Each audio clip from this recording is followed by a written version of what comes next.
Welcome back, Regs, to another episode of the Regular Update. I am sitting here with my beautiful fiance and co-host. My beautiful co-host, who happens to be my fiance. No, it's like we're like innies during the podcast, you know. Oh, this is our innies, like this severance. Is our innies, yeah. And then even though we do talk about our outies, it's just So from here on out, okay, we're just co-hosts. We're just co-hosts in this realm. Okay, well, I love that.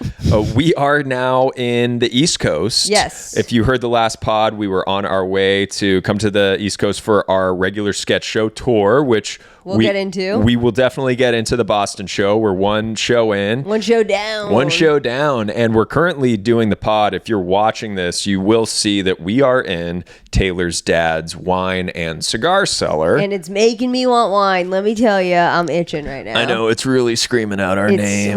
Connecticut just makes me want to drink wine. I think it is. I don't know what it is about this place. I don't either. I mean, I think it's because we fell in love with wine when we went to... when we were invited to Jordan, at Healdsburg. We really fell in love with wine. And then right after that, we came here during Christmas time, and it was like cold out, and it was fire, TV, wine, and it was amazing. So now every time we come back here, I think like our senses are like, I need wine. Yeah, Cabernet, Pinot Noirs. We've been drinking Silverado. Red by the fire. It's been good. Yeah. But we're here in Connecticut. Yes. We're doing the show in this makeshift studio. Yes. And, speaking of Taylor's dad. Yes. One of the bigger fans of the podcast, we had him on the show. And we will get into that. You will hear him on the show later. Yeah, it's our first regular update podcast. And I mean, a lot of regs have honestly asked for both my dad and Kiki. Hopefully we could get Kiki on next week. She was a little too busy for us today. A little too busy. But no, I guess it was like kind of like we were chatting. He really wanted to talk about James's shitty golf game. So we do get into that later. Which he definitely does. And then it kind of turned into more of just like he told us some stories of when he was younger. And he's just a great storyteller. And I thought it was a great time. Yeah, it was a great time. And yeah, I'm excited for you guys to hear all that. And, here we are. We're in Connecticut. We've had a long week. Dude, it's been like the longest week ever. The fact that last week's episode was being uploaded in the airport at the Delta Lounge. Yes, thank you. I was going to say not just the airport, but we got to get into the Delta Lounge. Did we talk about the Delta Lounge on the pod? We did bring it up on the pod when I went to Tahoe for the fantasy trip. Okay. I went to the Delta Lounge and I had nothing but fantastic things to say about it to you. So James was very excited to take me there. And we got to get into it. Real quick, if you're hearing pitter patter from above us, we don't know, we don't have headphones in, but there are children running around. So like I said, we're in Taylor's. My nieces and nephews, not just like random children. Yeah, they are not kidnapped. They are here. Well, now it makes it sound like they are. And now the FBI is going to launch a fucking investigation. There will be investigation on this now. Okay, so that's being said, going back to the Delta Lounge. Yes. And what were you about to say about yourself? I was just going to say, like, I don't know if it's like whatever it is, this sickness, this disease, this je ne sais quoi. When somebody hypes something up, like, I am bound to hate it. You really are like that. It's just like, it's not, and I don't want to, but like if you set the expectation so high, it's hard for me to walk in and be like, I don't know, not that great, What do you think it is about someone hyping something that they love that makes you want to shit on it? Well, because you're setting the bar so high. Like if you're like, you have to see this movie, and then you're watching it being like, I'm ready to get my shit rocked right now. So anytime you really amp something up, I'm like, I need to leave changed. Whether it was after watching a movie, I need to feel like a different person. After it's an experience, I need to feel like a different person. Yeah. That's how, I've learned that about you very early on. I've adjusted. I've done a complete 180 because growing up, I was the guy that hyped things up. You're very like, you see that, and this is why we're so good for each other. You see the good in everything. I have these glasses that I tend to wear. Rose-colored glasses. And that's what they are. And I can't help but fall in love with things. Which is beautiful because I fucking hate everything. Yeah. So we balance each other out. We really do. But I've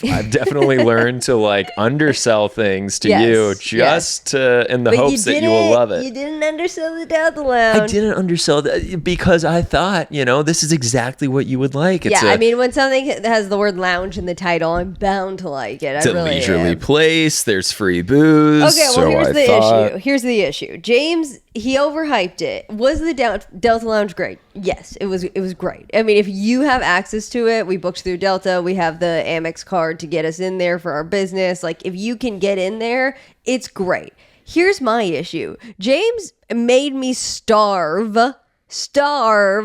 until the Delta Lounge, which was like not till 9 p.m. So Sounds he's like, so aggressive. No, but that's what happened. He was like, let's not eat dinner. There's going to be tacos there. He was like, there's going to be like this hot bar. Like, they make it in front of you. We get free drinks. Like, don't eat dinner. So now I'm like also just like so depleted. I'm like, I'm starving. I'm so tired. It's a 10:50 flight. So I'm like, I'm fasting now for the Delta Lounge. and he goes, and you know what? Let's go early just so we could really milk it in there. Yeah, I'm like, you were hungry. Let's get early so we could eat. Okay, so now the way I usually like to do an airport is like I like to order dinner because I'm not going to cook and clean up before a flight. Right. I like to order dinner, and then when I get to the airport, I like to just, get in there with like 30 to 45 minutes till board. Maybe have a drink. I definitely like to sit at the bar, have a glass of red wine, maybe talk to the person next to me depending on how I'm feeling, or absolutely not want to talk to anybody. That is how I like to do my airplane routine. So when you were like, let's do the Delta Lounge, you were like airport dad. You're like, let's show up 2 hours early. You were putting a lot of trust in your co-host. Yeah. So we show up 2 hours early. Mind you, this isn't an international flight. Like, we only had to be there whatever. Right. So we get there. It's a beautiful lounge. It's a beautiful place. And James is like, here you go, babe. All the drinks you can want for free. And I'm like, even that wine that's in that fancy, even that flowers Pinot Noir. And he goes, yeah, babe. Only the best for you. And I'm like, okay, sweet. James I love when she impersonates me on this pod. It's just so accurate. And I was like, okay, sick. So I go up and I'm like, take a glass of that Pinot Noir. The only Pinot Noir they had, by the way, and I do love flowers. And he's like, oh, you do have to pay for that wine. I was like, oh, fucking of course I do. But it was like $22 for the glass. But of course you pick out the one bottle you got to pay for. It was the only Pinot Noir. In a bar where shit's free. Listen, you're the one that hunts down the one thing. Good taste is a prison, okay? And it's really not my fault. And so we had to pay for that. Also, I'm like, all right, where's the fucking tacos? They closed down. They don't serve those. So now it's just like cold cuts. Yeah. And like fucking. It's a buffet, cold cuts. It was like a cafeteria buffet. Mac and like, cheese, you're dairy intolerant. Yeah, it was like a lot of shit I couldn't eat. And I was like, I can't believe I fasted for the Delta Lounge. And I'm like, oh, babe, check it out. Coffee, Starbucks right there. And it's like 11 p.m. We don't need that at all. So you know what? Like, I do think it's a great place if you have a layover or if you happen to get there and you have some time to kill. Would I say show up 2 hours for it? No, you would not. But I hear the showers are great, and I love that you took me, and I love you. Yeah, and we'll actually, all that being said, we'll probably hit it again. Yeah, if it's convenient. We won't go 2 hours early. Another thing about me, I love to shit on things, and I will do them again. That's right. I know how to talk shit and also not quit. Yes. Yeah. And then... Oh. Go ahead. I'm not done. Oh, please, continue. I think what also... contributed to my bad time there. Again, I have my routine. I usually only fly JetBlue because I know what to expect. She is a creature of habit. I am a creature of habit. I feel like I know the lay of the land. I know my system, right? Your terminal. So James is leader of the day today, right? He's LOD, so he's in charge of everything. So I remind him, I'm like, don't you have to upload the pod still? And he's like, oh shit. So then he's uploading it with seconds to spare. I get the fucking notification that we're boarding. So James is like, no, hold on, it's almost done. We wait. Writing up a summary. We're literally the last ones to board the plane. I'm sweating. Had to check our bags. We had to check our bags, which is like my nightmare. Like, I am a little airport dad in the sense of like, I like to know that like I have my carry-on. I board when I'm supposed to. I like to be on top of shit. So that was also traumatic. Yeah. Well, we got on the plane. It was a good flight. We're here now. I got to watch. We took an Advil PM. Is that what you're going to say? Yeah. A little Peamer. I'm still tired from the flight. You're still tired from that Advil PM. No, I mean, last time I came home on JetBlue for bridal dress shopping, I had the same kind of my experience was better because I was LOD. But like, I was not tired for a week after. That's because you took a cold plunge. Remember? We talked about that. Yeah, I know. Yeah. We were just rocked. We were rocked. It's been a long week. It was. And then we got picked up by Taylor's brother. And on the last pod, we were like, oh, he's probably going to be listening to this. Nope, not that at all. So but there was something funny. He did almost shit himself on the car ride in traffic. He did. Yeah, God bless the man. He woke up at probably 4 a.m. to come get us.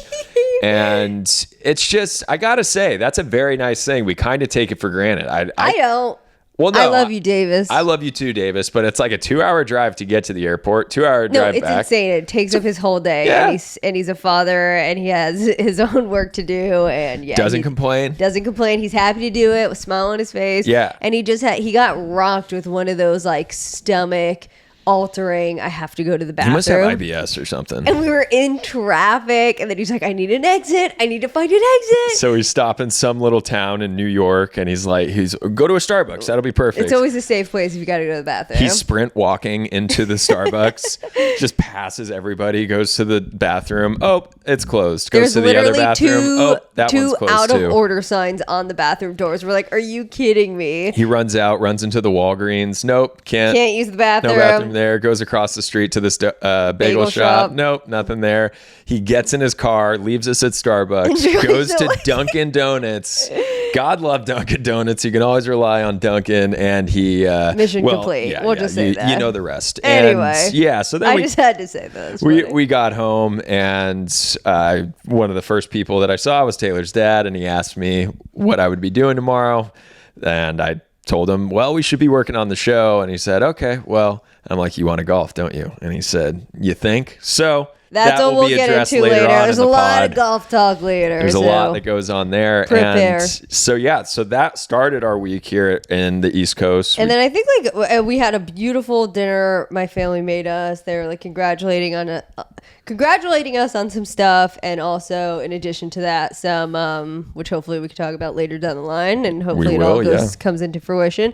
But also just like the start of our tour, and it was James's birthday, so they made this really amazing dinner. They surprised me with a happy birthday cake. And a happy birthday cake. And everybody was singing happy birthday. I had forgotten what month we were in because I'm like freaking out about this tour and everything that we got in front of us. But they were so sweet to remind me. It was pretty amazing. They had gifts there waiting for me. It was great. It was very kind, and it was a delicious dinner and a great time. Let's just jump to like the other biggest thing that happened this week. What, you mean the show in Boston? Our Boston show. The first show for our regular sketch show tour. Great turnout. It's sold out. All the regs that showed up were fucking amazing. We got to meet so many of them, which is truly like the best part of doing it. I mean, these are people we've been DMing for the past like 4 years while we've been doing this. These and people have been like, I've been like here from the beginning. Like it really is amazing. It's so cool to meet your support system live and in the flesh, and it was cool to be able to put on a show. Now, the venue itself, I mean, it's interesting. Look, we're new and upcoming comedians in the live space, right? So the rooms you play in, you kind of got to take with a grain of salt. I will say, the staff at the City Winery in Boston, amazing. They were fantastic. Amazing. They took care of us. Our show has a lot of sound cues, a lot of video cues, a lot of costume changes. And this is just, these comedy clubs aren't really used to that. They're used to like lights on, and here's your microphone. Absolutely. Yeah. And we're very high maintenance when it comes to our show. We have a big production. The two of us put on, and they did an excellent job of accommodating and making sure everything went smoothly. So how do you think it went? How would you rank it so far? Well, I would say this. We tried a new sketch that we wrote last week. Yep. And that is terrifying for us because we've talked on the pod before. It's really hard to gauge what's going to be funny. Especially when you write it for the first time. You've not showed it to anybody. Is anyone going to think it's funny? Yeah, you're just constantly questioning it. And it was a smash. It was the best of the night. It brought down the house. We put it right in the middle of the show just in case it was going to be bad. And it was the best of the night. It was the best of the night. It was great. Everybody walked away talking about that one, which is amazing.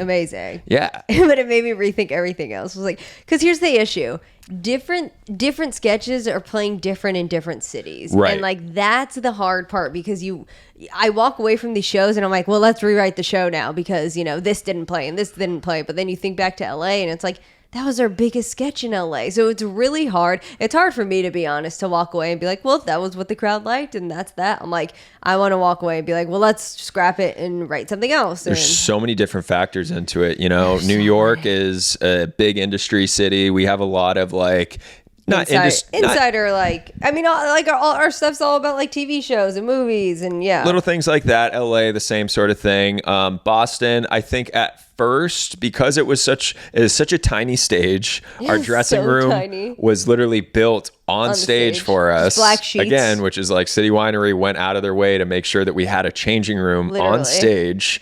And we're back there in between sketches, fucking throwing on costumes, like looking at each other, thumbs up, thumbs down, like water, whatever you need, you know?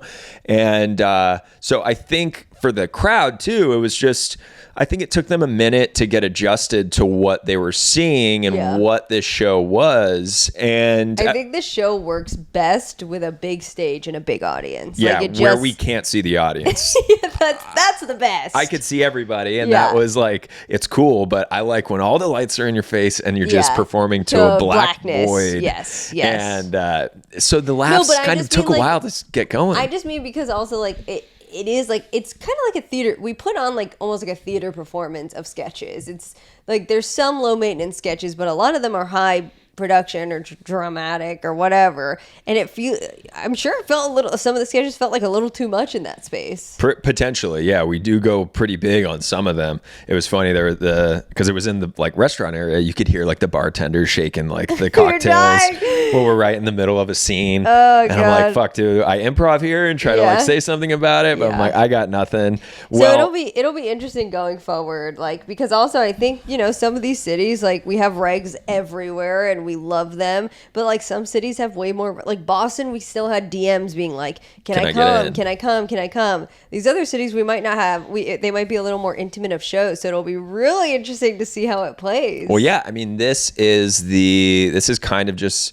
the entry for comedians that are new on tour. Like this is the growing pains that we're going to experience are and I have a problem. Part of it. I have a problem being a newbie at stuff. You like things to be perfect and you like things to be great and polished. Well, I will say the whole show went great from our end. The crowd really got into it. And I will say my Andy Cohen bit that we talked about was a disaster for me. I don't know what. For me, it was a disaster. Again, in LA, everybody walked away going, I think Andy Cohen might have been my favorite. Here, it was tight. People were forgetting about it. Thank God. Hopefully. I don't know. It was tight. It was tough, James. I saw him self-destruct on stage. I was imploding. Out of the two of us, like, I'm the more, like, anal one about the sketch show because I'm not as comfortable on stage, and I always look to James, and James is always like, I got it. Don't worry. I got it. I'm looking at him on stage, and I see in his eyes that he is shutting down. Oh, and my I'm God. like trying to help it's improv, him. And I like the crowd wasn't really like giving me any it's not the crowd's fault. It was me. Fault. I was getting in my head thinking like they hate this. No, it wasn't your fault either. It just didn't work for that audience, truly. Like, but and I kept trying to like hint at things to like bring up, and he just was not hearing me. Like I was not yes-anding at all. No. Fuck, dude, I was so in my head. It's a lot of pressure. That sketch is all on you to like, you know, carry that whole thing through. And I think whatever. Yeah, well, Philly and DC, we're gonna iron it out. It'll be good. See. I'll be out of my head, hopefully. But it's great. It's been really fun. I've just been so tired because it really like it takes a lot out of you. Yeah, it's traveling. You're on the road. But it's also a like big show. The like mental prep, the rehearsing, and then the doing it, and then the come down, and like I care so much about everything we do. Yeah, you do. And then we came back. We spent a little time in Boston. Boston's a beautiful city, I gotta say. Yeah, we went to Tate. Shout out Tate Bakery. Shout out Tate. Yeah, a lot of Bostonians were like, hell yeah. You know what's up. Yeah. It's a handsome looking city. Doesn't have the vibe of New York. A lot cleaner than LA. And it's just, that's what I'm excited about with this thing is because we get to see these cities and just spend a little time there. Felt very like normal people. Like we were in a donut shop and there were these construction workers being like, giving each other shit, being like, I didn't want you to come in. I'm doing a terrible Boston accent, being like, I didn't want you to come in. I didn't want you to hear me like order this like sugary donut. And like they were all just giving each other shit. You love to see it. What do you say? He goes, a moment on the lips is forever on the hips. Yeah. Again, I don't even know if that's a good Boston accent. No, I don't think it is. But yeah, Boston was cool. And, I did get robbed at a pastry shop. You did? Mike's Pastry Shop. When? The fucking cannolis. Oh my God, guys, you got to hear this real quick. This is our last thing on Boston. Taylor's mom, Kiki, she says, you're in Boston, you got to get these cannolis. At Mike's Pastries. At Mike's Pastries. A lot of Boston people know Mike's Pastries. And we're like, do we really need the pastries? Like, is people going to eat them? She's like, yeah, you're right. All right, just get 24 of them. We're like, 24? Okay, fine. We thought she was going to be like, get 6 then. She's like, yeah, get 24 then. And we're like, okay. She also gave me a laundry list of things. Ask how to not make them mushy. Say no confectionery sugar. Say no chocolate drizzling. Say She's you a want true it freshly Italian. stuffed. Those are shit. Yeah, she used to work at a bakery stuffing cannoli. So she gave me a laundry list of things to tell this woman, in addition to ask for mini ones. So I go in there. It's like they have like 4. It's basically like a bar where you kind of have to get somebody's attention and like fight your way in. So that was already stressful. Cash only. It's cash only, and I'm like, oh shit. Okay, so I have to run back out like I'm double parked on the street, by the way. Like you always bring that up. Well, yeah. I was proud of myself. I usually get anxiety and have to go like find parking or like do laps. Yeah, sometimes I'll be like, James, just wait here. I'll be right out. And then I come out and he's like a mile away. I'm like, what the fuck are you doing? Yeah, I'll be there in 5. He's like, somebody looked at me funny. I had to move the car. Yeah, no, I stood my fucking ground. You stood your fucking ground. But I wish I would have went in with you because what happened next day? So I go, I'm like, my first thought, I'm like, can I please have 24 cannolis? She's like, yes. And then I was like, how many? Or I was like, how do I keep them fresh? She's like, do you have fridge? And I was like, yeah. She goes, put in fridge. I'm like, okay, yeah, no problem. So now I'm intimidated by this woman. She's doming you. She's totally doming me. And then I was like, no confectionery sugar. No. She's like, okay, I go stuff fresh for you in the back. So she goes in the back, and then my sister-in-law comes in, Allison, and then we're waiting, and then she goes, did you ask for mini? I literally hit myself in the head immediately. And I'm like, oh, fuck. Just to clarify, because that was a little confusing. Taylor's sister-in-law asked her, she was like, you asked for minis, right? I didn't. She did not. I forgot. And then out comes the baker. Yes. And she has these 2 huge boxes. Huge. She's like, here are your cannolis. Here you go. And she kind of felt me being like, oh, I actually didn't want all these. She goes, I just stuffed fresh for you. And I was like, oh, yes. And I love them. Thank you so much. And now I'm in my head being like, fuck, this is going to be so expensive. Like, can't be that bad. Like, it probably will be maybe like $100, like $90. She's like, $168. And it's all cash. I literally turned white. I start sweating immediately. I'm like, here you go. And then I had 24 jumbo fucking cannolis. You got robbed. I got robbed. And I kind of felt, I was like, did she just make up that number? But I didn't want to question her because she domed me and I was scared. You got taxed big time on your kindness. Yeah, I That's did. usually not like you. You're usually the one to be like, that's not what I ordered. Do you know what my issue is? I did order that. Like, I fucked up. I have a hard time when I fuck up blaming it on the other person. And she personalized it for you.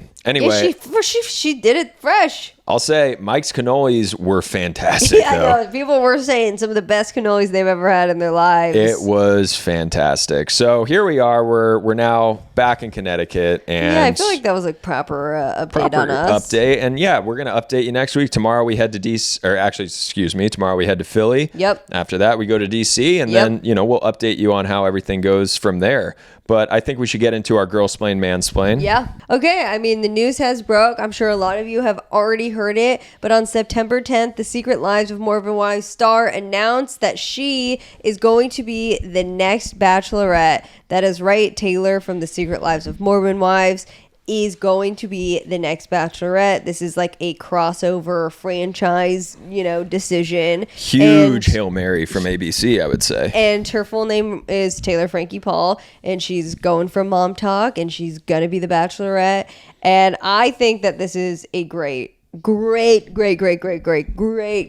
We watched The Bachelorette for a while. Yeah, for a while, and it sucked, so then we stopped. Yeah, and it like I personally love having a lineup of shows. I love everybody watching the same show at the same time. Like, there's only so many shows on cable and like HBO where you're like, okay, everybody's tuning into this at the same time. The Bachelorette was kind of one of those shows where it's like a lot of people watch it when they air or the next day. Everybody talks about it. Then it just sucked, so everybody stopped watching it. And the only way it was going to get better is if they took somebody that everybody knew and loved and put him in there. And they did it, and they finally did it. And she actually announced it on Caller Dottie's podcast. And which I thought was very smart, they tapped Alex Cooper to do it. She teased it with a little TikTok video where it said 30th, which it was supposed to be the 30th Bachelor, but then she cut into the cake and it was pink. Yeah. So that was the little teaser of like, oh, maybe it'll be a Bachelorette. Then the next day, they didn't make us wait too long. They said that it will be Taylor, and she talked about it on the podcast. And I love this. And I also think Taylor, Frankie Paul, is not afraid to be messy. And I'm so going to be fucking tuned in. Okay. When does it air? I will look it up. All right. Well, then I'll speak my mind on what do you think? The whole thing. Yeah, like I said, I think it's a Hail Mary from ABC to save a dying franchise that really has been around for a very long time.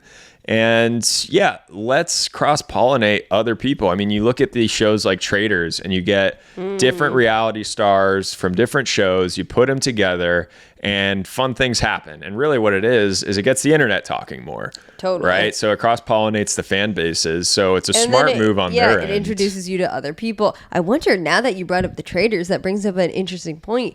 Are they going to cross-pollinate some of the men? So like bring in men that I don't know, from Dancing with the Stars, or like obviously I think that's a great idea. They're keeping it in their Hulu ABC family, right? So like that's why they had the mom talk, come over. They have a couple moms from the Mormon Wives show, which is also called, like you refer to as Mom Talk, on Dancing with the Stars. So it's like, I wonder if they'll cross pollinate. I don't know how many guys they can really like pick from other shows. Well, I hope she finds a good guy for her, because I did watch this last season of Secret Housewives of, what is it? Secret Lives of Mormon Wives? Yeah. Nice title. It took us a minute to get into that one. Yeah, but I figured out, I saw the allure to it and I enjoyed it. And, I hope she finds a good guy. She's had some bad luck in the past with some of the dudes that she's picked. Let me ask you, do you think what's his face is going to show up? Dakota? Yes. I think yes. So this brings me to my next point. I just hope So Dakota and Taylor used to date on Secret Lives with Mormon Wives. He was just like toxic, and like they were toxic, and it was just not good. Yeah, with the whole Bachelor world, like the producers are freaking messy, man. It's like so produced. It really is produced, and I don't know, they take advantage of the contestants and things like that for television. So are you going to feel a different way now that you have this emotional connection towards this reality star, this person, Taylor, like seeing production like pull some wicked strings? I don't think that she's that producible, actually, though. You don't? No. I think that's why she's so great. I think she's game to do whatever the fuck. And I don't think she needs a lot of producing, because she's so interesting and she's not afraid to make crazy calls herself. That's fair. I don't think she's going to need a lot of like, hey, maybe you should do this. I think she's going to be like, I'm going to do whatever the fuck I want. Yeah. Well, to answer your question, I do think that it's like a no-brainer that they'll bring back that guy. That's one of their tropes. At least for an episode, they'll That's like one of their tease tropes. it Like, oh, I miss you. I'm so sad. Like, I want to like make things better. And then they put him in as one of the guys that maybe fights for her love. Like, who knows if that happens? And then do you think she'll end up with a Mormon? I don't. Is she Mormon? Like, I guess so. I mean, that's the whole one. thing. Yeah, the Mormon wives. Yeah, maybe. No, she's not going to, but go ahead. Yeah. But okay. So that's. I just looked it up. It says it's not going to come back till 2026. Damn. I mean, 2026 is right around the corner, though. That's when our wedding is. I mean, fuck, this year flew by. It's flying by. This is insane. I know, but like 2026, so they announced it even before she goes into production, which is interesting. And I bet you it's going to bleed into the storyline on Secret Lives of Mormon Wives. It's just super smart of them. Yeah, those catty bitches, they're going to be jealous. Whoa! What is that? Can I not say that? I don't know. I can say whatever I want. It's my pod. It's our pod, goddammit. Okay. Do you want my mansplain? I mean, we talked so much golf, but I'm not talking golf. The golf comes later in the episode. I want to keep this one short. All right. I don't want to talk about football, even though Joe Burrow is out for 3 months. He broke his toe. You're talking about football. I'm just letting you know. Wait, you have he's a crush out? on. See, there it is. You have a little crush on Joe Burrow. Yeah, that's sad. Joe Shiesty. So he's out. Bengals are going to suck again, and that's just going to be that storyline. It's Josh Allen's year anyway. It's true. That's true. If anyone was going to stand in his way, it was going to be Joe Burrow. So Josh Allen, that makes it even easier for you. We weren't going to talk about football. You're right. We're not. Okay, I have this fun little one that Why is there a picture of old men on your computer right now? An old Japanese man named Kokichi Akuzawa. I apologize if I butchered that. Can I just ask really quick? Is this like something that people are talking about, or is this like a very indie James thing? I think is this like Burning Man, where I was like, I thought nobody was talking about it, everybody was like. Can you give me just like... Yeah, it's a nobody's talking about this. This is niche. This is just something I'd just like to know. This is a feel-good update. Listen, I just wanted to know. And I don't even think it's a mansplain. It's just kind of like what's happening, you know? Listen, you don't have to mansplain your mansplain. Thank you, Tay. Okay, so Kokichi Akuzawa, I'm fucking his name up, I already know I am, has become the oldest person to climb the top of Mount Fuji at the age of 102. Why? Why? Why would you ever? Why would you ever hike to Mount Fuji at the age of 102? People are dying hiking all the time. Yeah, well, this isn't like Mount Everest, so it's not crazy. But it is like an absolute feat. Is this like a hike I'd go on, or is this a hike that like I wouldn't go on? I think that you wouldn't go on this hike. See? I think it's that challenging. It's one of those where you got to wear like a helmet. That's insane. You know what I mean? That's 102 crazy. years old. No, that's amazing. This guy almost gave up halfway through. He went. And you know what? If he did, I'd be like, still good on you, buddy. Yes, 100%. 102. I want it when I'm 102.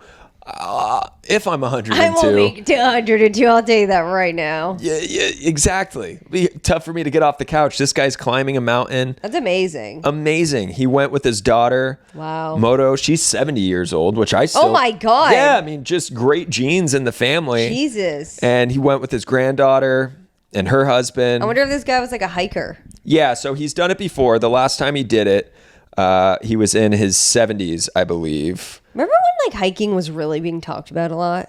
I feel like it's like when that guy came out with that documentary where maybe he was going to climb Mount Everest. Wait, are you referring to Solo? Like Free Solo? Sure. I don't know. Well, that was big. Like climbing was a really big thing back when that movie came out. Yeah, I felt like everybody was talking about climbing and hiking. And yeah, it kind of died off. Kind of died down. Yeah, I used to climb for a little bit. And James was a climber, and I pretended to be a climber to get him. I also kind of pretended to, because I was just really just climbing. You went to a climbing gym back in college. Like a bouldering gym. But it was cool. It was dope. It was a good vibe. And then I pretended to do it too. I was like, yeah, I'll come like boulder with you. Couldn't what? Like what? Yeah, that's back when you pretended that you liked indie music. Dude, like I had it so fucking swindled. Yeah, Taylor used to like be like, okay, you know, she pretend like she liked indie music, all this stuff. Swindled me right into I'm like an outdoorsy bouldering indie kind of gal. I kind of was like a little more back in college. You were trying it out. I give it to you. Like you were just like feeling it out. You're like, you're into this. I'm too depressed now to listen to indie music. I know. I'm too happy. I have to listen to indie music. Oh, well, there you go. That's why. So that's my mansplain update. I just thought it was a cool little like success story. That reminds me of like a story that I'd have to bring into like 6th grade when it's like current events. Like everybody bring in a current event story, and like I would win with that story. You're calling my mansplain a fucking elementary school, middle school PowerPoint presentation? Yeah, that would win. That would win the current event day. That is such a compliment. Thank you. You're welcome. I think that's amazing. Congrats to him and to his daughter. And I wonder what he'll do next. Who knows? Maybe he'll do it again. Okay, so that wraps up Girls Plain Mansplain. And let me see. What else do we have on our agenda? As we said, we do have my dad on. Kiki could not join us. She was too busy. So we'll have her on another episode. What are we watching, James? We watched the Emmys last night. We watched the whole thing. Yeah, I thought Nate did a great job opening up the sketch. Show. He opened it up with a sketch about the inventing of television. We giggled with a few SNL characters. Yeah, I thought that was funny. That was funny. We liked that a lot. Then he did the whole. I wonder how it would have played at the City Winery. He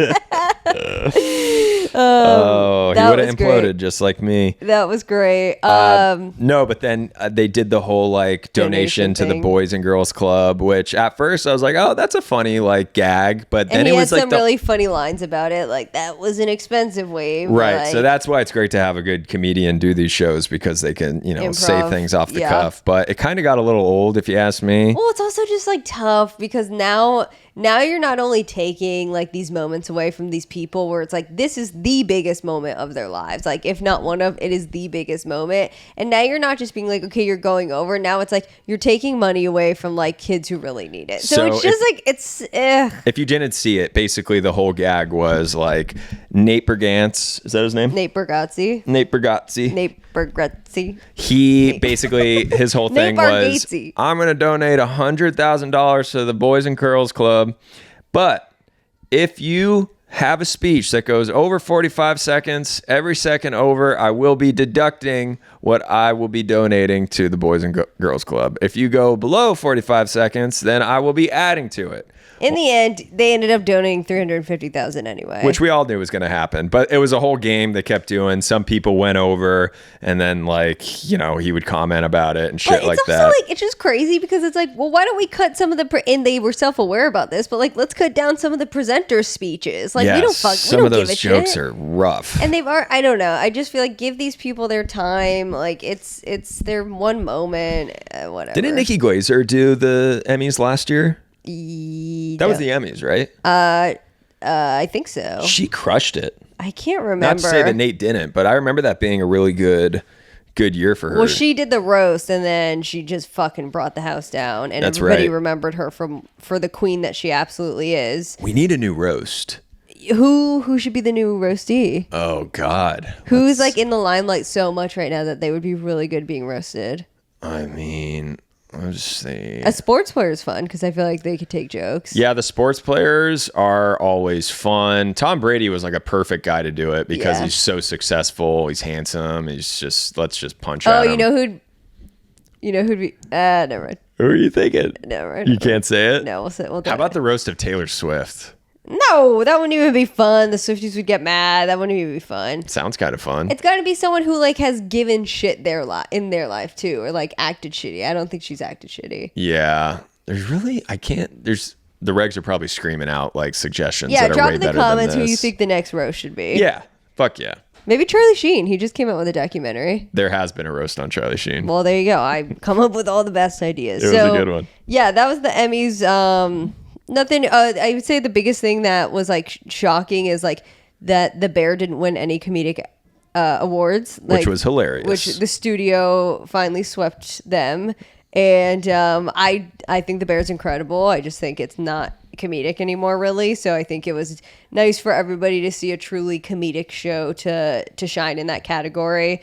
Love seeing Hack shine as well, and also The Pit took home a lot of awards, and it's a new drama show. It just came out this year, and we gotta watch that. I was I know scared. You're afraid of the whole hospital shows and everything like that. I'm worried I'm gonna like get too emotional or become a hypochondriac, but I'm down to watch. We have to. We have to. Speaking of new HBO shows, we watched Task. Yes, we only watched the first episode. Yeah, we missed last night's episode, but guys, it's so good. It's really, really good. It's Same creator of Mayor of Easttown. Yep. And it is one of those shows that has a nice slow burn. It sets up the world really nicely. The antagonists, they set up the world slowly for them, so you start like rooting for them a little bit, and then it's just fantastic. I think it's the new Sunday night show. Yep. It's like our new Sunday night HBO show. And we watched it with my parents, and they were being very Gen Z. They were like, oh, this show's so slow. My dad, he was like, guys, grab your phone. Just go ahead and swipe. He was like, this is so slow. I was like, they're world building. They're building something. They're doing something. And then finally at the end, you see why they took so much time really getting to know these characters, because by the end, you're like, I really fucking cared what happened. It is so good. We will be recapping episode by episode once we get more into the swing of it. We definitely think you should watch it. It's going on the reg watch list. Yeah, Mark Ruffalo's great in it. The Summer I Turned Pretty. I did watch it this week. Jenny Han took my advice. She must have heard me last week. Belly got a new guy. Good for her. A French guy. It's about time. But allegedly, it's supposed to end on Wednesday. And a lot of people are like, how are we going to, like, we need a 4-hour episode, because if her and Conrad get together, we need them to be happy together. We need to see more of it. And then people are like doing Taylor Swift theories, like maybe there's actually 4 more episodes. And so I'm worried for the show that it's going to be a letdown. No, just let it be a figment of your imagination of what happens after they get together. There's nothing wrong with that. that. I'm excited for the finale. We don't need a whole episode of them holding hands, walking on the beach, cooking together. We're good. And then a new show we just want to put on your radar that just dropped that we will be binging this week is The Girlfriend on Amazon. And it is with the actress from The House of Dragon. Her name is escaping me right now. Let me see. It is... I just know her as Spagliato. She's great in that. I don't know her name either. Spagliato. I'm terrible with names. You know, when we started this podcast, I told myself I'm going to start making... Olivia Cook. I fucking knew that. Such an easy name, too. I fucking knew that. I knew that one, too. Negroni. Yeah. Spagliato. When I started this podcast, I was like, I'm going to make flashcards of people's names. Did you? You never told me that. Well, I don't tell you everything. I save it for the show. Oh. But... maybe I will get on that, so we don't have to keep guessing. Just to give you the summary, Laura's picture-perfect life starts to unravel when her son brings home a new girlfriend named Cherry. Cherry's played by Olivia Cook. She becomes convinced Love a character named Cherry. Cherry is a manipulative social climber, or is she just being paranoid? That's going to be a me, you, Kiki on the couch binge all day affair. Great tease. Fantastic. Can't wait to do it when we get back from our shows. Yes. And I think we could get into the next segment with my dad. Yeah, you guys are going to love it. Welcoming to the podcast, this is Davis Owen. Enjoy it. Davis, welcome to the pod. Oh, James, thanks so much for having me, and Taylor. It's just fantastic to be here. Well, it's fantastic. We're doing the pod today. For those that aren't watching the video, we're in Davis's wine and cigar cellar, where Davis and I have spent many drunken nights here. I don't know about drunken, James. More like shit-faced, but not drunken. Drunken is just like we went out for a couple of drinks and got a little drunky, but shit-faced. Shit-face is definitely the more accurate definition there. Well, you guys shit-faced the other night down here. Well, I did because we were hanging with your golf buddies. I had our 3-day member guest this weekend, James, of which, I wasn't invited to. Wait. Okay, I'm sorry. So just to give you a little background, so there is a member guest at the golf club that my dad's been a part of for how long now? Oh, Christ, 22 years, 3 years, 24, Mill River Country Club, Stratford. Shout out to the Mill. My wife thinks that I am there more than I'm here. Is that true? She's right. Only in the nice weather. Well, it's not. He wasn't just a member. You you ran the member guest this year, right? Yeah, I've got two of my friends there that were on the committee, and we put together the member guest. We've sold it out since we've taken it over with a waiting list of about 45 guys that want to get on it. 46. 46. Well, James, are we really going to go there? Okay, I think we got to get into it. You just opened the door on that. I think we got to get into it. My dad is itching to go over James's golf game in the week that they had together. So why don't we start off as why James will not be invited to be your member and the member guest for quite some time. You mean my guest and the member guest? Yes. Well, because Joey has dibs on him first. That's the only reason, James. Yeah, no, I don't. Well, Joey's going to be a member now, so I feel like the slot's open. It might be open for him, but not for me. Well, who are you going to have? I think you should consider anybody else. I think you should consider my brother-in-law, Anthony. Oh, you want me to take Anthony? So you don't want to be his member, his guest? So you're pimping your brother-in-law out. Well, absolutely. It's an excuse to get him out here to get fucked up with him. Well, he's going to be here in November. He is. He's going to come down here. He's going to be in the cigar room. We're going to have a great time. But Anthony, my brother-in-law, he's a far better golfer than I am. Oh, sorry, James. That's something in my throat. All right, guys, get into it. James and my dad, they went golfing this week together Go ahead. We get in on Tuesday morning after a red eye, and the first question that Davis asked me is, "What are you doing tomorrow?" And we were supposed to be rehearsing, is what we were supposed to be doing. James was like, "Oh, we got to get to Connecticut. We really got to buckle down those 2 days." Then all of a sudden, James looks at me. He's like, "I'm going golfing with your dad tomorrow." And of course, Taylor can't say no to that because I asked him to go. Yeah, exactly. Yeah. It didn't take much convincing at all. So he said, "Just be ready tomorrow, and we're going to go play with his buddies." And what club did he take us to, Davis? Oh, Doc Herbal, my good buddy Marcel, brought us over to the Connecticut Club, which is literally 6 miles from here. Maybe 3 miles from here. 4 miles Extremely close. It was an 8-minute drive. And the course is absolutely spectacular. Marcel's a good guy. We had Ray from was another friend of mine, the banker. That Look at you name dropping all these people. Well, I mean, you're asking me about it. I'm going to tell you who I went with. The regs want to know who we're golfing with. I mean, come on. Also, I think everyone should know my dad has a nickname for every single friend he has. Like, I swear to God, I feel like we got to bring nicknames back because nobody does it like my dad. It's a lost art. It really is. So go on. The banker, the butcher, the cappuccino maker. Keep going. Well, no, Marcel's a vascular surgeon. He's the doc, right? That's the doc. Yep. Ray, we call Rain Man. He's the banker for Savings Bank of Danby. Or, I'm sorry, Ives Bank now, Raymond. And sometimes we call him Big Bird because his hair sticks up like Big Bird. And he always wears these bright yellow shirts. He looks stupid. Ray, if you listen to this, you look stupid sometimes. He swings kind of funky too. Oh, but he hits the shit out of the ball. He hits the shit out of the ball. Can you be talking shit on other people's golf game? I'm just commenting on how the man swings and hits the ball. He played great, but I've never seen someone point their feet at the hole and putt. James, you need to shut up, okay? Because maybe you should have putted that way too. Oh, I'm gonna have to try something. Yeah, well, yeah, we got him a new putter for his birthday too. Yeah, Davis and Kiki got me a new putter. And, Yeah, he played great with it. Okay, so, all right, lay this out. You guys go to the Connecticut Club. You're there with all of your nickname friends. Well, we show up, and then I go and sit down. Davis is like, get a bite to eat. So I sit down with the doc and Ray, shooting the shit. And one of the waiters comes by. He goes, can I get you a drink? And I go, no, I'm okay. What time is this at? Fuck, what time was it? 1:12? No, it was drink o'clock. It's drink o'clock, right? It was 12 o'clock. And it's the first time I'm meeting these guys, and they hear me say, no, I'm okay to a drink. And they almost choked on their food. They're like, wait, hold on. You're Davis's future son-in-law, and you're not going to get a drink? What the fuck's wrong with you? I'm like, I will be getting a drink. Don't worry. Speaking of drinks, they pour it fucking heavy there. James, honestly, nobody likes a quitter. It wasn't a heavy drink. I think my dad's calling you a little bitch right now. It was about an inch room for the mixer that went in there. How much do you want? Maybe a half an inch. That's a good pour. I did get my drink though. So what did you order? Oh, well, vodka soda. Actually, vodka fresca. Vodka. Vodka and a quarter ounce of fresca. Well, you might as well plug. It was Tito's too, James. You might as well plug Tito's. My dad's always looking for the brand deal. So my dad's I'd like Tito's to send about 20 cases over here. That'll last about a month and a half. There you go. If you're asking, I'm sure they'll send it. But yeah, how'd I play?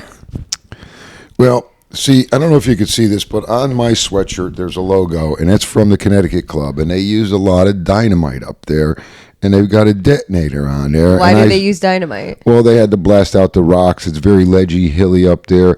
And, James, to your benefit, I will tell you, the course is an absolute beatdown. If you're not a very good golfer, James, you're going to struggle. I mean, I play a lot of golf. I struggle up there, but not quite as bad as James does.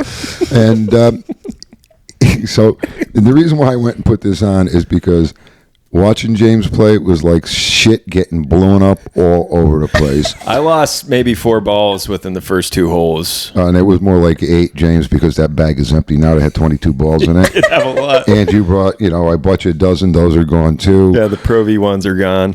But yeah, James. Wait, the new ones he got you for your birthday? No. I started playing with those, and I was like, I'll just reach into the bag. So then I start pulling out the fucking. He's putting out Joey's logo balls, the ones I bought Joey with his initials on it, JNO. Boy, did they go deep into the woods, didn't they, James? It did. You were launching them. Sorry, Joe, but I owe you some golf balls. Yeah, no kidding. Well, I was reaching in thinking, because I keep a bunch of shitty balls in my golf club, or my golf bag. So I was thinking it was going to be the same thing. Shitty balls, I know. It was all these great Titleist golf. Anyway, I was spraying it everywhere. I couldn't hit anything straight. When I did hit it straight, it went about 20 yards. It was rough, but Was there a bright moment for you on the golf course, James? I mean, was there something that will say, God, I got to come back and play golf? Was it that one drive on 18? It was the drive on 18, yeah, when I hit the shit out of it. And then I had a beautiful shot towards the green. And then my second shot, I hit it into the parking lot. No. You didn't hit it in the parking lot. You hit it on Route 59. You hit the shit out of it so bad.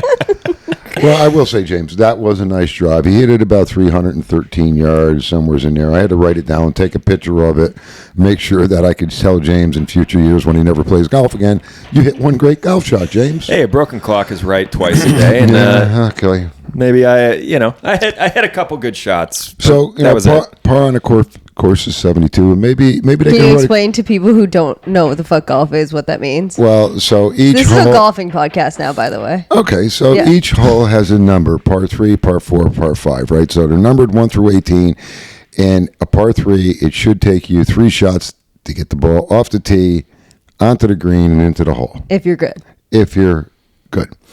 And then the par 4 is the same way. 4 shots would be par, 5 shots on a par 5.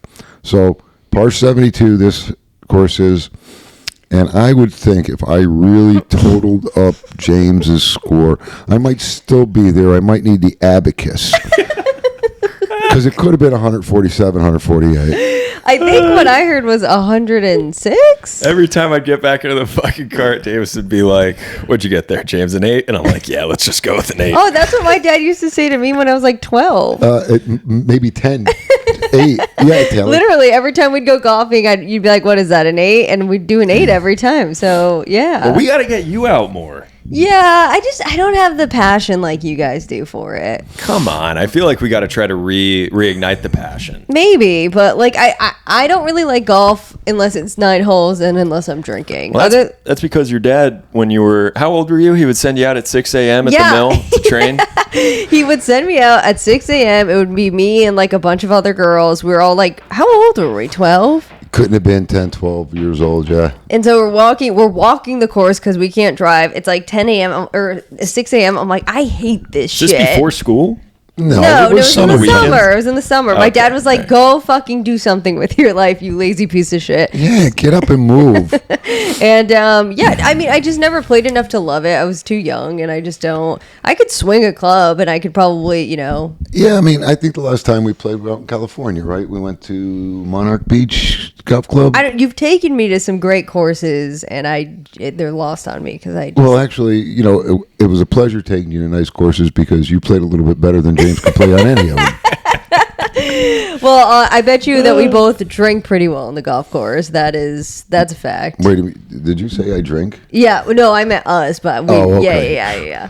What's your drink on the golf course? I don't drink on the golf course, Taylor. I don't drink ever. I don't drink in the clubhouse. But when I do decide to have something, it would be a kettle and lemonade, a little splash of soda, or kettle and lemonade.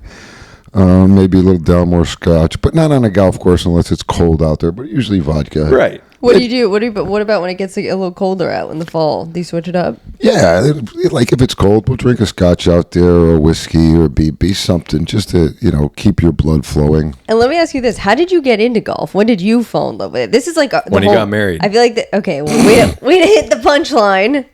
Exactly. When I got married, all my friends used to play golf, and I used to be hanging around with Kiki and go, look at all those assholes. Kiki's my mom, his wife. Oh, like nobody knew that? No, I okay. In case people don't. Okay, well, Kiki's my wife. Yes. Taylor's mom. Yes. So on Saturdays, I used to work a little bit, and then we'd go shopping or to lunch, and we'd drive by a golf course, and I go, look at those assholes. Assholes, I tell you. So lo and behold, we get married 1987, right? I wasn't there. We just had our 38th anniversary. Oh, yeah. Congratulations. Congrats on that. Happy anniversary. Thank you, that saint that she is. So we get married. We come back from our honeymoon, and we're not home more than, 24 hours. Okay. And my phone's blowing up. Where the hell you been? I says, I just got back from my honeymoon. He says, oh, good. Sunday, we're leaving, maybe Saturday or Friday. We're going to go down to Florida, and we're going to play golf and go to a giant Miami Dolphin game. I said, oh, that sounds good, but I don't play golf. And they said, no, come on anyway. So I'm home 2 days from my honeymoon. No way. 2 days. See you later. Oh, my God. I've had enough. We get down there, and our first round, my very full first round of golf, I go out there with a pair of clubs that I had no business owning because they were professional blades. I just went to the store and bought them, and it had these grips on them that had half cord on it. They call them half cord grip. Yeah. Which is a little stronger. It's not rubbery and it's rough. I had no golf glove. No glove? No, I didn't know anything about a glove. You're a raw dog. He's hardcore. Yeah. He's hardcore. I shoot 136. My hands are bleeding, and I've never stopped playing since then. Are you kidding? What made you fall in love with it there? Good question. It's a challenge every time, and then you're out with your buddies. Not that we break each other's balls when out there. I mean, your guys' love language. I mean, being at the club the other day, you guys just shit on each other all day. Even when someone has a nice shot, they still find a way to insult them. It's amazing. It's an art. It really is an art. You would have been a great roaster comedian. Well, you got Don Rickles over here. Yeah. Are you trying to say friends don't give each other a hard time? No. I actually do think that is a form of a love language. Good bullying. friends give each other a hard time. I give James a hard time 24/7. Yeah. We're as happy as can be. He needs it, though. Wait, going back a little bit, just because, we're getting married soon, we'll be going on our honeymoon. I would love for you to just tell, where did you go on your honeymoon? And can you please tell that funny story about Kiki needing a new room? And I think it's funny because I know this one. I think you can relate to Kiki? No, to like what you have to go through with me. Because shit. I like to say, okay, this is a good question before we get into that. Dad, would you say that I'm a high maintenance person? How about those Yankees, James? I think they'll make the playoffs this year. Okay. I think I'm like a middle maintenance person. Yeah, Tay, you were brought up by somebody who's very high maintenance. Kiki. And then, the other half is no maintenance because I maintain everybody around here. Yeah, but you have a little. I'm not high maintenance. What do I ask for? Well, nice things. Yeah, we're sitting in front of a wine cellar. I didn't ask for it. Okay. It just appeared. But you like it. Okay, but I didn't say I gotta have it. Okay, so that's your definition. Wait, was Kiki She was the catalyst. She was the catalyst for the wine cellar? This is her design, everything she did. She was sick of me sitting outside drinking, freezing, smoking a cigar, so she put the wine cellar in, ventilation in, and in the wintertime, we come down here, we smoke. Well, she doesn't. And, sometimes I drink, not very often down here. Okay, so honeymoon story. I just love this one. So, Terry Blake, Harry. Yes, Harry. Harry is a friend of mine from junior high. Good Another friend, nickname. best friend. And he's a travel agent. And I says, Terry, I want to go. He's a travel agent? Yeah, he was a travel agent. His parents were travel agents. He grew up in it, and then he transitioned into his own business and things like that. Okay. So he sets us up. He says, we talked about it. We want to go St. Thomas. He sets us up at this beautiful resort. It's sitting up on top of a hill. It's got private villas. Great deal. Everything went smoothly. We get down there. We check in. And at the time, I had no credit cards, no money, there was nothing back then. My dad's a self-made man. I go down there with a pocket full of cash, and that's how I lived. No credit cards. So we get there. We check in. Spectacular view. Sits up on top. Private small pool out and back, path down to the ocean. What more could you ask for? Just fantastic. And Kiki goes, hey, would you mind, just go getting some ice and bringing it back to the room? I said, sure. I figure we're going to have a drink and things are going to happen. And then I go out, I get the ice, I come back, and there she is, dressed up to her teeth. She got a turtleneck on, short pants, everything. I go, it's 100 degrees down here. What are you doing? She says, did you see it? I said, see what? There's a lizard crawling around our room. I go, wait a minute. I look, there's a tiny little gecko running around. Because, they're there. Yeah, it's a tropical island. Yeah. They're there. Oh, shit. I go, okay, well, don't worry about it. Let's jump in bed. No. I go, what? She goes, no. She goes, if you ever think you're going to get laid on your honeymoon, I am not staying in this hotel. Oh, no. Oh, yeah. Not even just get rid of the lizard, get rid of the hotel. Oh, yeah. So now it's a resort with different, houses. It's not one big building. So me and my slim body back then, 280 pounds, walking through 100 degrees. Now I'm trying to figure out how am I going to get my money back because I just handed $5,000 cash over for the room. Oh my God. Right. So I walk into the lobby, and the guy's there. Says, "Hey, how you doing, Mr. Arnold?" I said, "I'm great, except my wife's got 3 pair of underwear, and I can't get laid because there's geckos running around the room. I need my money back to go get another hotel." And what did he say? Was he accommodating? He looked at me and goes, "You serious?" I go, "I am dead serious." I said, "Can you get rid of the geckos?" He goes, "No, they're everywhere." I go, "Can I get my money back, please, so I might be able to get laid?" He goes, "I got to check with the manager." The manager comes out. He looks at me. I go, "What do you think?" He goes, "Give me 2 minutes." Wow. And then you got moved. We left the hotel. Oh, my God. So I went from a 4-room suite perched on the hill over the ocean with a private swimming pool to a room that was about half the size of the wine room. And then our life started from there. That's amazing. I love that Happily story. ever after. And that, that is kind of like you, Tay. Yeah. Well, I do get that part from my mom. If I see a little gecko running around, I'm not going to like it. And I want James to go handle it. Yeah. Call down, handle it, Well, to answer your question, I think you're high maintenance, low maintenance. Yeah, I think we've talked about this on the pod. You're a great mix of your mom and dad, I got to say. Yeah. You like nice things. You handle business when you got to handle business. And she breaks your balls constantly, but it's perfect, James. The perfect cocktail. Yeah. I think so. The love of my life. I think so. Jeez, what a honeymoon that was. Then did you guys have a good time after that? St. Thomas was beautiful. We had a great time. Yeah. It really was nice. Also, going back to the high maintenance thing, one of the first times you ever hung out with Mom, you couldn't believe that the party that you were at wasn't an open bar. Doesn't that make you a little high maintenance? That just makes him a drunk. Well, I mean, she's throwing a 25th anniversary party for her parents. Oh. She's got 100 people there. And it just so happens it was at Mill River. Yes. It all goes back to Mill River. It all comes back to the mill. And I wasn't a member then, and she had just had a party there. And everybody's in there. And I mean, the party's starting at, say, 7 o'clock. It's going to be a surprise anniversary party. Everybody's there at 6:30, and nobody has a drink. Well, what the fuck? Exactly. So I went over, and I said, "Didn't you, have the bar open?" She goes, "No, we're not really that big of drinkers around here." I go, "Oh, God. That ain't going to work." So I go over, I grabbed the manager who I didn't know, and I said, "Listen, open the bar up." He goes, "Oh, it's going to cost a little bit extra." I go, "And?"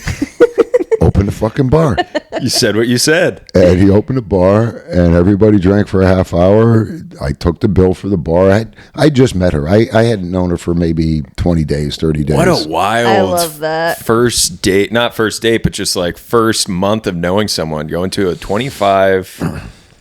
Was the anniversary? 25th anniversary. Yeah. Wow. And he was holding the door. Parents. He was holding the door open for everybody, mingling around. And who was it? Uncle Al, who was like, "Why is Kim dancing with the maitre d'?" Yeah, because I told everybody where the tables were and everything like that. It was hysterical. Oh my God, you're a ball buster, but you're a gentleman. Yeah. And what did Kiki's father, Joe Papa, think of you when you guys first met?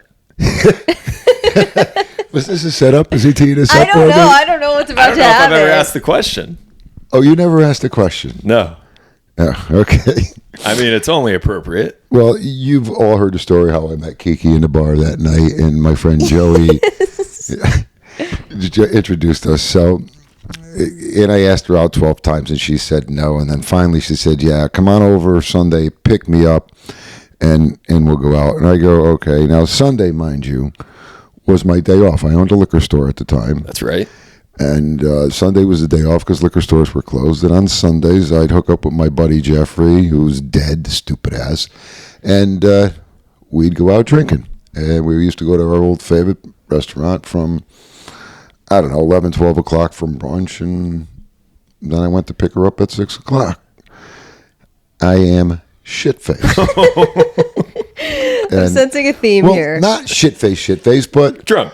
Well, I don't know. If I had to think about it, Jeffrey and I would probably have 10, 15, 20 drinks in an afternoon. And, holy shit. What were we drinking? Vodka, beer? Well, gin? No, gin we drank. We didn't drink too much beer back then. That was a high school thing with the keg parties and shit like that. Of course. So, And then, it's getting to be 4 or 5 o'clock, and I'm still sitting at the bar, and I go to Mike, the big redheaded guy, the bartender, Mike Houston. I go, Mike, I need, a pick-me-up. Could you make me Kioki coffee? Kioki coffee is coffee, Kahlua, a little bit of cream in it, heat it up, or however. Isn't that called like a Bailey? No, we used to call them Kioki. Irish coffee. Yeah, Irish kind of coffee. like that, but I don't think, I forget what he put in. I think it was amaretto coffee and something else. Yeah. And then he'd sugar and cinnamon the rim, and I drank another 3 or 4 of those, and I looked at my watch. I says, Jeff, I got to go. Did you just say another 3 or 4? Well, yeah, I had to get kind of level, right, with the caffeine coming to me. He's got a big date coming up, too. All right. I mean, he's nervous. No, I know, It's but it future had wife. alcohol in it. Okay. So here I am. I got my best pair of painter's pants on with the loop on it, and that was like before painter's pants were cool. That's Those when are they back were now. just genuinely painter's yeah, pants. they were painters. They were genuinely painter's pants. I used to buy them and wear them But now Abercrombie sells them. James wears them. But he's not painting. He was ahead of his time. Oh yeah, sure he was. So I show up, got a shitty shirt on, I got the painter's pants on, my hair's a little disheveled, my eyes are bleeding down my face because they're so bloodshot from drinking, and I go and I knock on the door, and Joe Papa comes and answers the door. Of course, naturally. I introduce myself. He goes, I says, yeah, I'm here to pick up your daughter, Kim. He goes, wait 1 minute. Now, Joe is not a big guy in stature, very handsome man at the time, young, virile, closes the door, and then eventually he opens the door, comes back in. So I meet the family. They got a bunch of people over. It's Sunday afternoon. They always did Sunday dinner over there. Italians. Yeah, and Italians is right. And so finally we get in the car and leave, and I go, what was that all about? She says, well, my dad came in and goes, I know you're on a rebound, but you don't have to go out with a fat drunk like that. Oh my God! No, he did Joe not. Papa. Oh, yeah. I broke his balls for years about what he said. He said, no. Yeah. I never said that. Now, Backpedaling? Joe hardly ever swore. He never drank, except we used to get him to drink those Malibu babies. Bay Breezes? Yeah, that's so funny. And I love the man, yeah. But, it was hysterical. So you won him over, though? Of course. How can I not? Yeah. Of course. That's the famous quote about you that I think Harry said once, which was, in the first 15 minutes, you're either going to hate or love Davis, like, right away. But then after 15 minutes, everybody always loves him. And it's true. It's amazing. It's a gift. It's a magic trick that you do on people, but it's impressive. Well, I always told you, Taylor, if you're going to help somebody do it with a smile, they'll never know they're getting insulted. Amen to that. All right. Well, Dad, this has been great having you. Before you go, I heard you say you want to do a little I'm sorry? Or are you not feeling it anymore? I don't know. Because you might get mad at me because I'm sorry that everybody's so fucking sensitive these days. There it is. I'm sick of it, right? Okay. I got called a fat fuck my entire life. Do you think it bothered me? No. I learned to insult first. Nobody ever broke my balls. And you move on. So I'm sorry everybody's so sensitive. I Pull agree. out your fucking pants and walk. I agree. Jesus I love Christ. that. I love that. Do you think I'm sensitive? Oh, you're very sensitive. Okay, well, Dad, this has been lovely. Thank you for sitting down, sharing your stories with us. First guest of the regular update. Yeah. All right, can I go have a drink now? Yeah, Yes, yes, you please. can. Or should I lay off and let my body dry out from the gallon of vodka I drank this weekend? No, keep Nobody it likes a going. quitter. Yeah. No, thank you, James. Nobody likes a quitter.